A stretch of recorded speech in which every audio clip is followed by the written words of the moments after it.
Heyo everybody, Haku here with my live reaction for Tower of God Chapter 602 or Season 3 Episode 185. Extremely excited to get into this one, but a few quick things. I say quick, but you know how it is. Long Haku intro. I have a few things that I want to talk about in this video before getting into the reaction. First and foremost is earlier Dr. Bonehead did a reaction to the Chapter 600 screen time video, and it would really mean just an absolute ton to me if you would go and check that out. I'll link it in the description and comments down below. I know I linked a bunch of other Tower of God YouTubers last week, but again this week, it would mean a lot if you went to check that out. It was really awesome, really great. I absolutely love when people do reactions to the stuff like that I make, just because I myself am personally a big fan of reactable content. I love watching videos where I can watch this video, then I can go watch other people do reactions to the video, and it's just amazing to be able to share some of these big community milestone type projects, things like the screen time, things like the character poll, stuff like that means a lot to me, being able to share it and everything. So seeing reactions is amazing. I absolutely love and adore being able to watch them. So please go check that out. I really enjoyed it. But after that, which went until like 9:15 or whatever, so not past usually when I record things. After that though, I had to go eat. So now I'm back and I'm recording, but it is nearly midnight, so my videos are usually up pretty late. Hopefully that will not be the case for very much longer, but yeah, this one's probably going to be well into the morning hours for me because I'm recording that at near midnight. So again, if I look worse, more disheveled than usual, that's just because I'm just, usually when you see me, unless I have like really just gotten home and before changing, before throwing on whatever, I'm recording. Usually you're just seeing me in whatever I threw on to wear to bed at night, just late night Sunday nights. So if I look like a mess, I think very often, should I actually dress up a little, wear something decent when I record Tower of God on Sundays? But no, you are just generally seeing me like just right before bed pretty much.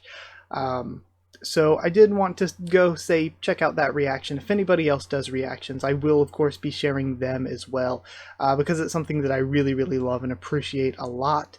The second thing is, I said last week in the reaction that I was going to do a theory video, and for those of you eagle-eyed viewers of the channel, you may have noticed that I didn't actually do a theory video, and I am gonna give you the too long didn't read of it here, because my video was going to be on who I thought the bosses Captain Dejong were. I was going to go back through, collect all of these panels and everything to be sure, do all my research and be like, okay, this is why I think this is what it is, show all the panels on screen. And then this week, I haven't been spoiled on anything, but I see a lot of people talking about the boss or captain or whatever, and so this is one of the sad casualties of us being like 12 chapters behind when we're reading officially, because now I'm like, if we've gotten any more information that I'm not privy to on the bosses or captains or whatever, then if I speak, I may already be completely out of date by the time I'm putting the video out, and it just seems kind of pointless to do so. So instead of doing a full separate theory video, I'm going to give you the quick rundown right here.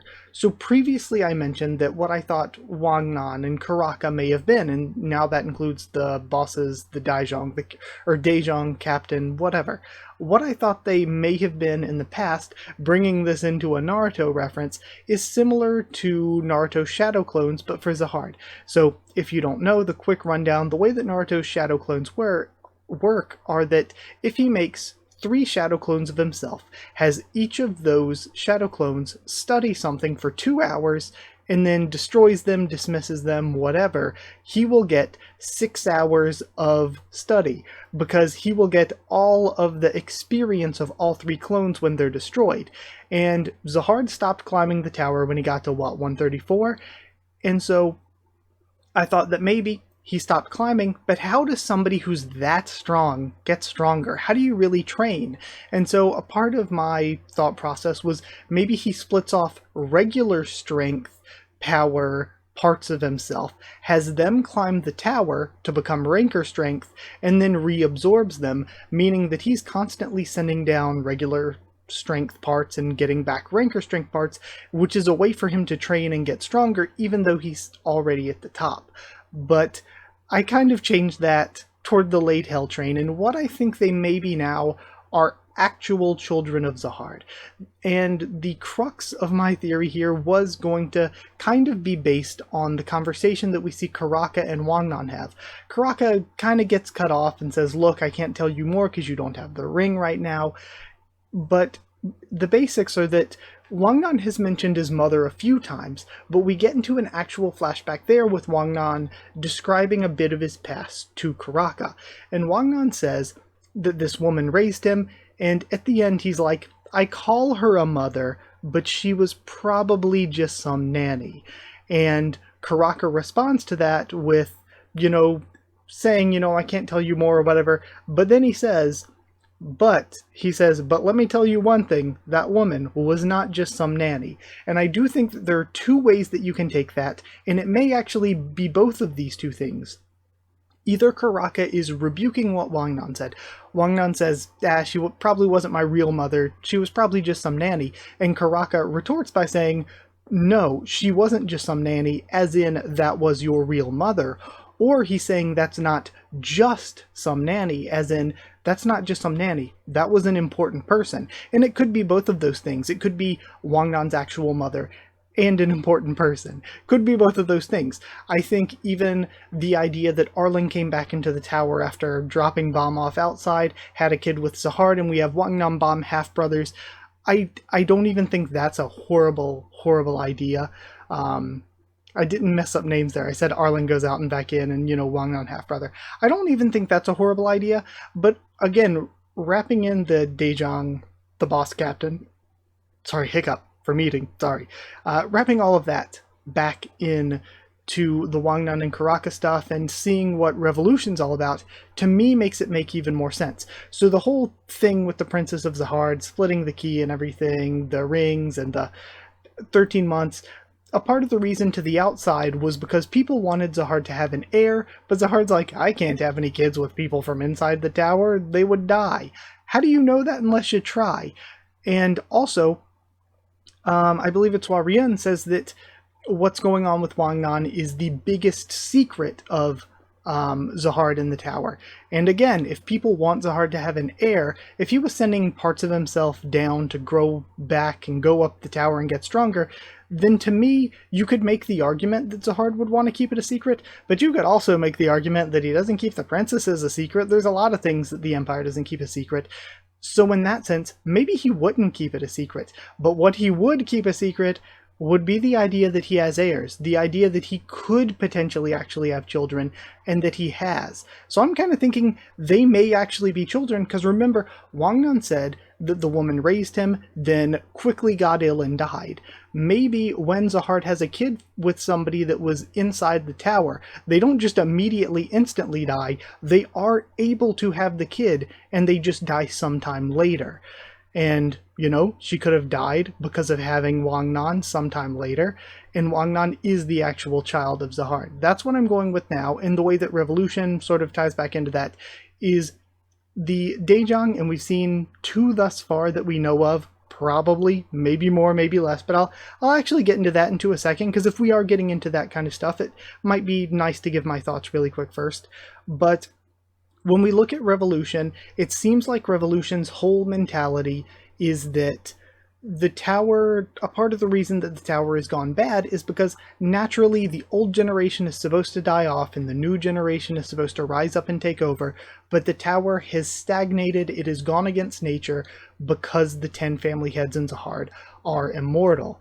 So when you look at the members, you see the second in command of the Popodao family, even though Gustang and Bellerir are probably working on their own thing, trying to destroy everything rather than take it over, but you see the second in command of the Popodao family, you see Kirin, the second in command of the Lopobia family, and you would see potentially the Daejang, boss, captain, whatever, the child of Zahard.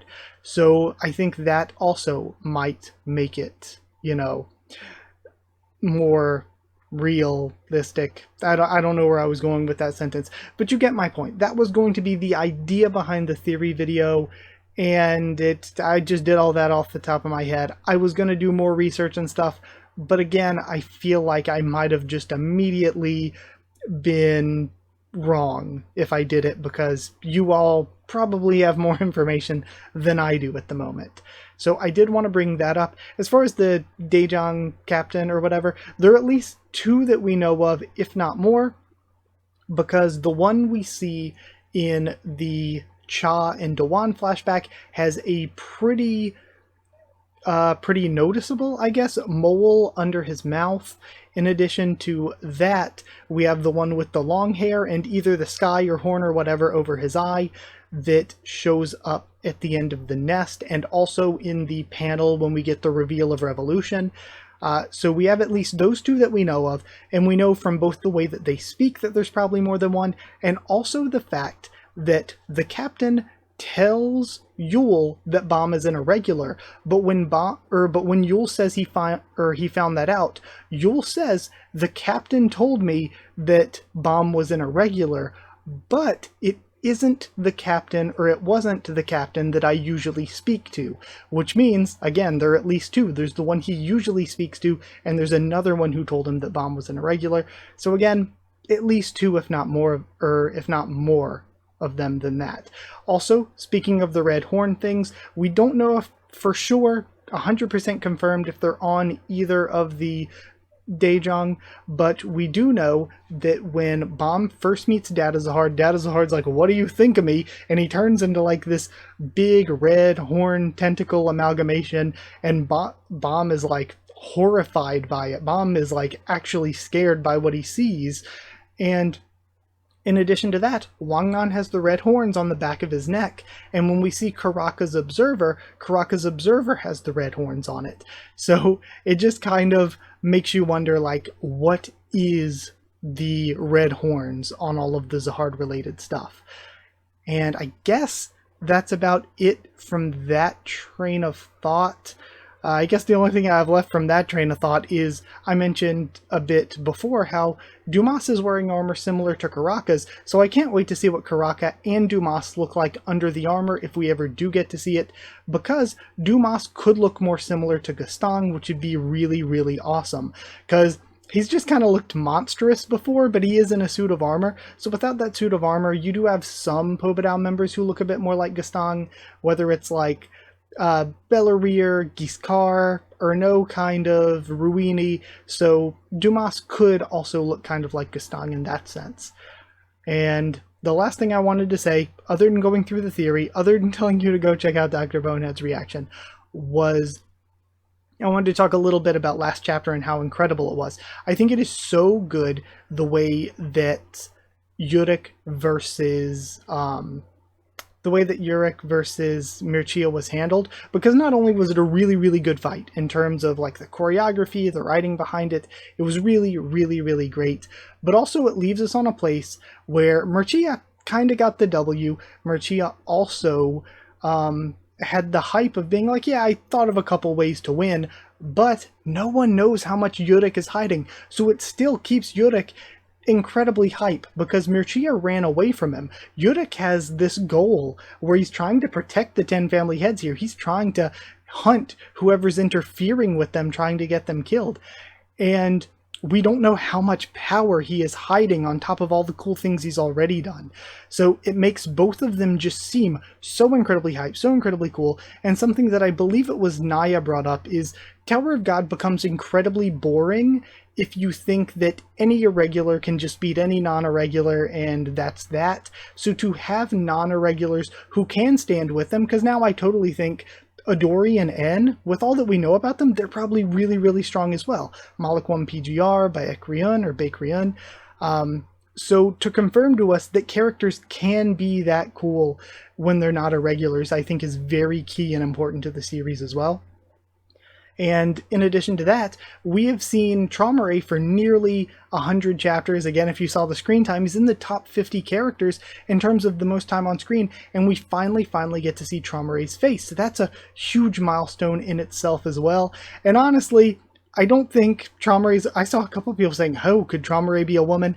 I don't think so. I think that would have been a very cool reveal if we see the face and it's like, oh, Traumare's actually been a woman this entire time. That would have been a really, really cool reveal.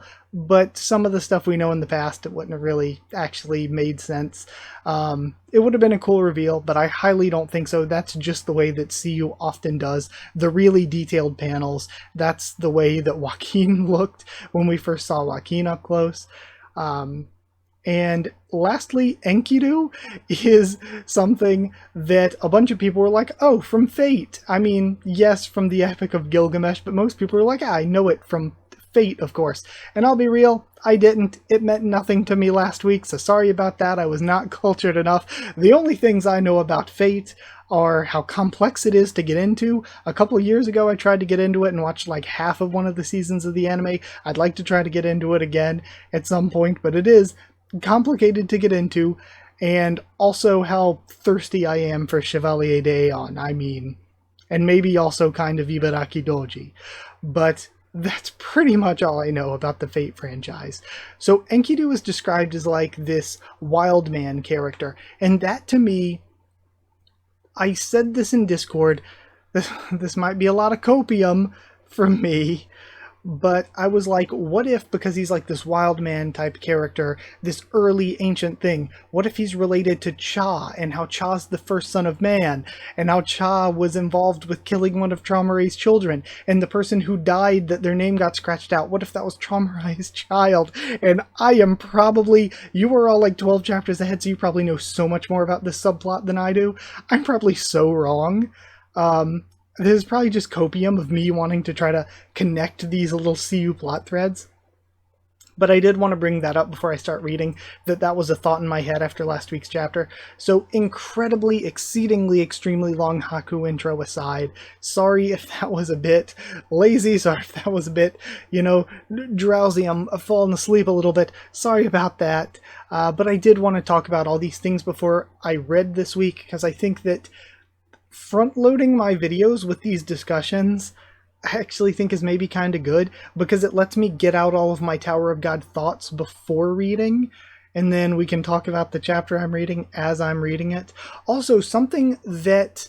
oh, I'm so sorry, I don't forget who it was that commented it. Somebody commented on last One Piece video. I always do bingo for my One Piece chapters while I'm doing reaction. They asked about doing Tower of God bingo, and I have thought about doing Tower of God bingo before, but my thing is it already takes me like 20-30 minutes to read a Tower of God chapter, and I already feel like I have a ton to discuss every week.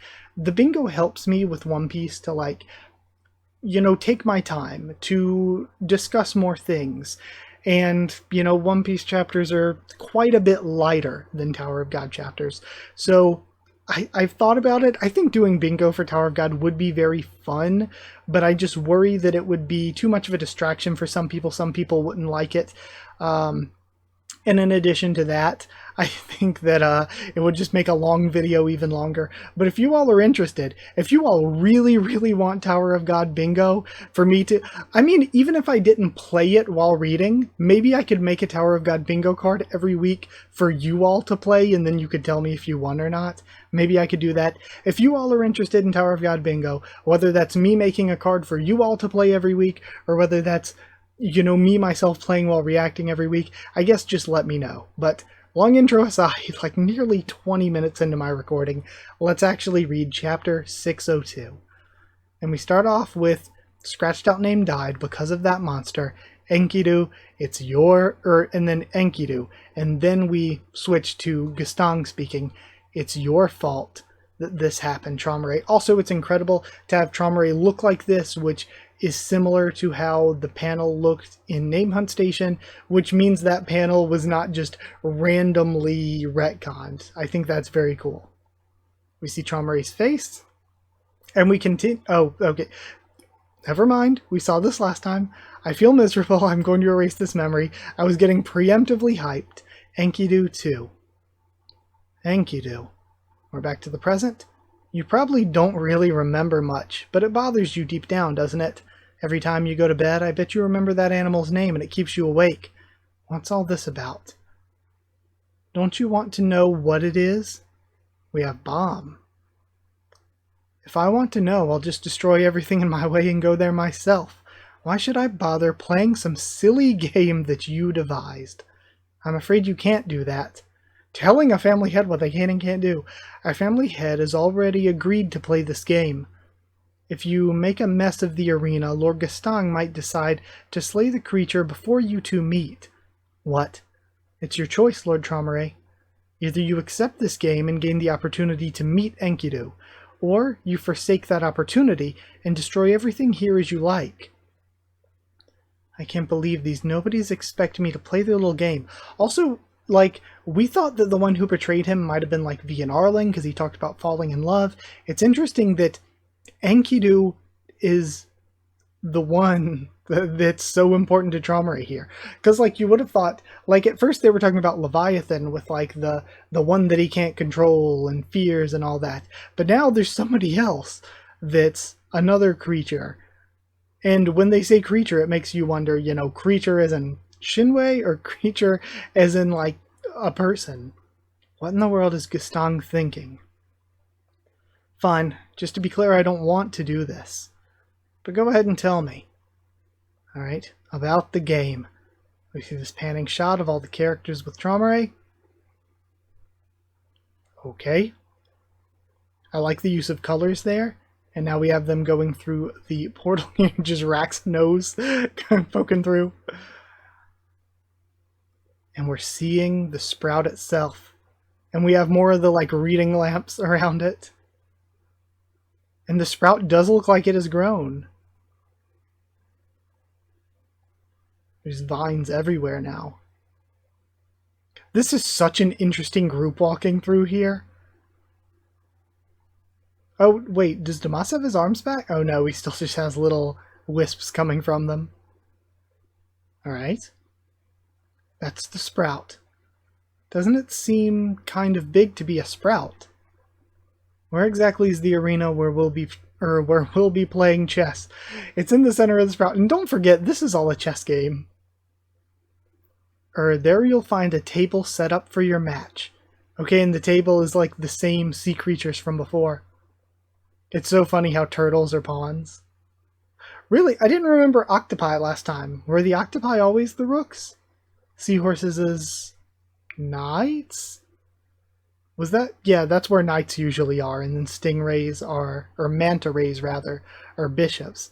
And then I think it's interesting that the whale and shark are the king and queen, given the killer whale and great white shark sobriquets for En and Adori. Now let me tell you about the game you'll be playing in the meantime. The game is called Slay the Chess Piece. Oh, you know what could be interesting if each of the chess pieces are connected to certain characters, and if a character dies, then the person in the chess match can't use the piece. I wonder if that's what it's going to be. Slay the chess pieces. Yes, I'll give you a brief description of the game. As the name implies, in this game you must either kill or steal each other's chess pieces. And then you will proceed with the showdown among the remaining pieces. I guess they mean using the remaining pieces. If any of your chess pieces die during this game, you'll have to take part in the showdown with fewer pieces. And what exactly do you mean by killing the chess pieces? Is this what I think it is? Good to see you. Do you like your tie? You sure are quick for a regular. I love this, because of course he helped him buy the suit. All of you here will be the chess pieces. We're the chess pieces? I never agreed to this. You're not real chess pieces, of course. It's a symbolic role. To be more precise, you'll represent Lord Gaston's chess pieces in the game. You will each symbolize one of Lord Gaston's chess pieces in the showdown. If you die in battle, or are captured by Lord Traumeré, then Lord Gaston loses the chess piece that you represent. But I don't want to play this game. If you don't play, Lord Traumeré will kill you anyway. So just shut up and do it, you foolish princess. You little... Are you not going to tell us which chess piece each person represents? That's right, only the players themselves will know which piece they are. it wouldn't be any fun if you both knew that. Well, I suppose it doesn't really matter. It won't take long for me to wipe them all out myself anyway. Not so fast. I'm afraid that's not allowed. You and Lord Gaston can knock down the king yourselves, but otherwise only the players representing your chess pieces are allowed to take part in the battle directly. If you exercise your power, so this might be what they're using the branch leaders for, the branch leaders may be Traumare's chess pieces. If you exercise your power when slaying any other piece but the king, you'll be disqualified. The king? You mean one of us is going to be the king? Exactly. The game wouldn't work unless there's a king, right? One of you will be the king. If either side comes to the arena without their king, the game will be over automatically, showdown or not. The battle will begin in 2 hours. Try to keep your chess pieces alive and avoid capture until then, because you'll be playing the game with the remaining pieces. If the game continues until the time when the showdown was originally supposed to start, then you'll have to play only with the pieces that arrive in time for the showdown. That's assuming you both manage to protect your king, of course. I may not be allowed to kill the other chess pieces, but as long as I can slay the king myself, I don't have a huge advantage since I'm up against, don't I have a huge advantage since I'm up against mere regulars? Why is the Popodao family suggesting a game like this to me? The previous day, the site of the battle between Lopobia's forces and Popodao's forces. Okay, we have Lobadon showing up. And it's crazy, this is a day beforehand. Commander, okay, Catan's back. I searched everywhere, but I couldn't find the branch leaders. There are bodies of dead troops, but no survivors. I'm sure this is where the battle took place. Where the heck did everyone go? What about the call for help we received? Could it have been a trap? And we have a rumbling. Oh, we have the turtle. So Turtle Branch Leader is still here. We still don't know their name. Lord Lobadon! And they pop out. Holy crap, they have a neat design. I like them. Lord Lobadon, we actually get to see the turtle. The turtle. And they're tiny. They're actually tiny. I love Turtle. Pokoko, you came. Leader of the Lopobia family turtle branch, Lopobia Pokoko. I love Pokoko. I've known him for 3 panels, and if anything happened, I'll kill everyone in them myself. What in the world happened here, Pokoko? Well, let me explain. First, the Popodao family warped us here. Then they killed anyone who resisted and took those who surrendered with them. I guess Pokoko's like the ultimate compression licenser. They said something about a game. What? A game? I understand the rules of the game.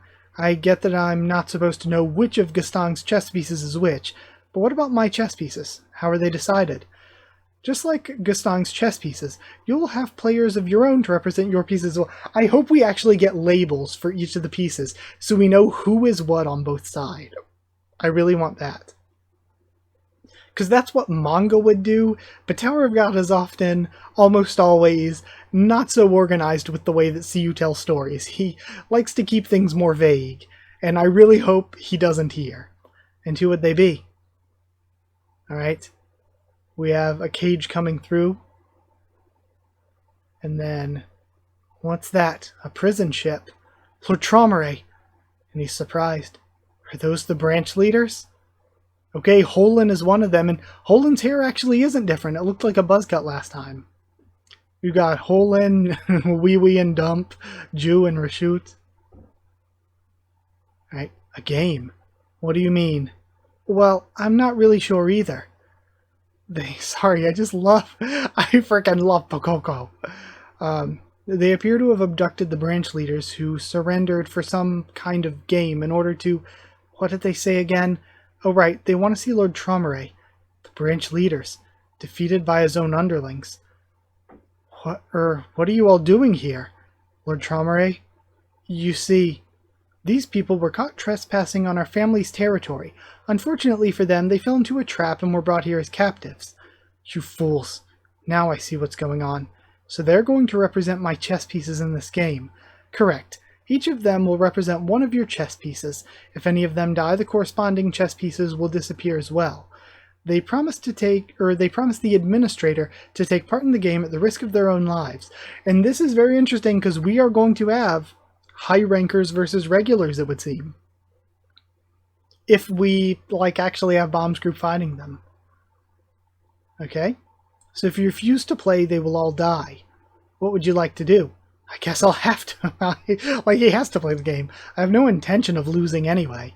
I'm sure you're probably up to something. But whatever it is, you're going to regret this. And then, very well. I'm looking forward to the game. Meanwhile, the entrance on the other side of the sprout. Pobedow's forces. We see Kier. Interesting detailed panel of Kier here. Alright. And that's Lobadon's ship showing up. Kier. And then they've arrived. So is Kier just saying their name? They're like a Pokemon? Those are Lopobia's most powerful forces. Lobadon's so cool. Lobadon's field army. Kier! And they just say their own name. It's Pobedow's forces. I didn't want to have to face you all in battle like this. But you people started this war. There's no need to resent each other. And he charges up a punch. Even if I have to pierce right through your hearts. I'm getting to the arena where Lord Traumeré is waiting, no matter what. Kier! And then they launch the spear. We have this massive clash between the spear coming in and the punch from Lobadon.